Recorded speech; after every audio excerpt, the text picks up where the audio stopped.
Good evening. This is All India Radio Kohima. I'm Ketholina with the evening news. The headlines. Prime Minister Narendra Modi lays foundation stone of Ram Temple in Ayodhya, says the temple is a symbol of unity. Nagaland's COVID-19 tally climbs up to 2,498. A record of 51,706 people recovers from COVID-19 in the country, and Indian Army begins process to grant permanent commission to eligible women officers. Prime Minister Narendra Modi today performed Bhumi Pujan and laid the foundation stone of Grand Ram Temple in Ayodhya. With this ceremony, the construction of Ram Temple in Ayodhya starts today. The ceremony started at 12:30 and culminated at 12:45 p.m. With this, many saints, spiritual leaders and other leaders associated with Ram Temple movement were present at the ceremony. Prime Minister Narendra Modi became the first Prime Minister to have darshan at Ram Janmabhoomi and Hanuman Ghari Temple of Ayodhya, and after planting a sapling of Parijat tree, he took part in the Bhumi Pujan ceremony. He released postage stamps on the model of Ram Temple on this occasion. Addressing the gathering, Modi said, Ram Temple is a symbol of national unity. He said, Lord Rama belongs to everyone and his ideals continue to inspire millions across the globe. Prime Minister Modi said the construction of Ram Temple has been a fulfillment of the desire of the people of the country. 93 fresh cases of COVID-19 have been confirmed in Nagaland today, adding the state's tally to 2,498. State Health and Family Welfare Department in its daily COVID-19 bulletin informed that out of 93 new cases, 88 are confirmed from Dimapur and 5 from Kohima. Of the 93 cases detected today, 59 are from armed forces, 14 from returnees, 19 from traced contacts, and 1 from others. The department said necessary contact tracing have been activated and all primary contacts are under self-isolation. Of the total cases, 1,804 are active, while 685 have recovered. So far, 6 have lost their lives. Meanwhile, 2 members of Raj Bhavan staff were tested COVID-19 positive and are in COVID care center. A tweet from Raj Bhavan Kohima stated that all the rest were also tested and found negative, and all standard operating procedures are in place. In Mizoram, 3 fresh coronavirus positive cases were detected during the last 24 hours. Also, 16 patients were discharged after recovery yesterday. With this, the total number of COVID-19 cases has reached 504 and a total of 282 patients have been discharged so far after recovery from the infection. According to the official statement, the number of active cases in the state presently stands at 222. Meanwhile, Arunachal Pradesh reported 32 fresh COVID-19 cases, including 13 security personnel, taking the state's tally to 1,790.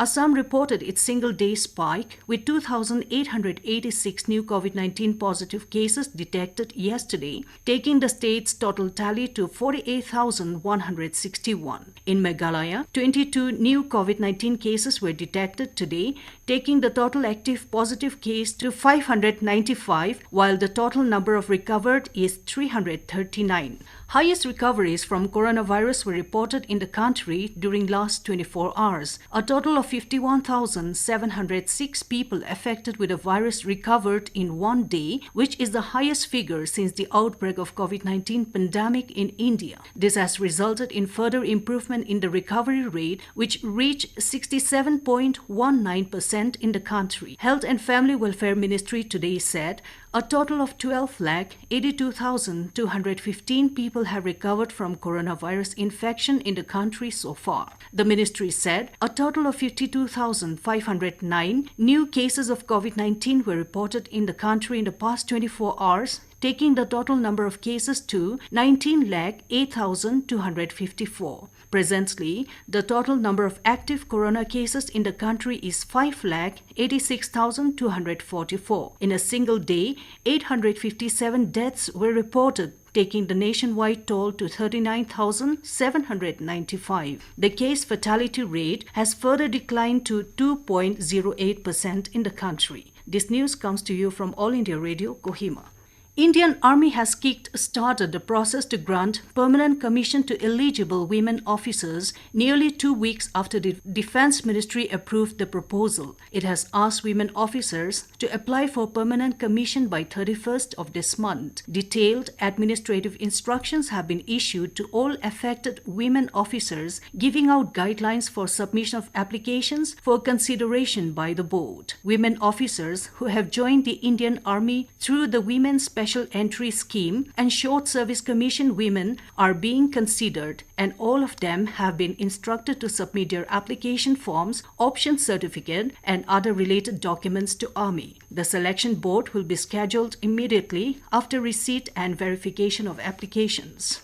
It has been a year since the Government of India scrapped the Article 370 and 35A and created two union territories, Ladakh and Jammu and Kashmir. For security agencies, there is a reason to cheer, as figures suggest that 0 street protests were reported, while only 14 incidents of law and order took place in the first half of the ensuing year.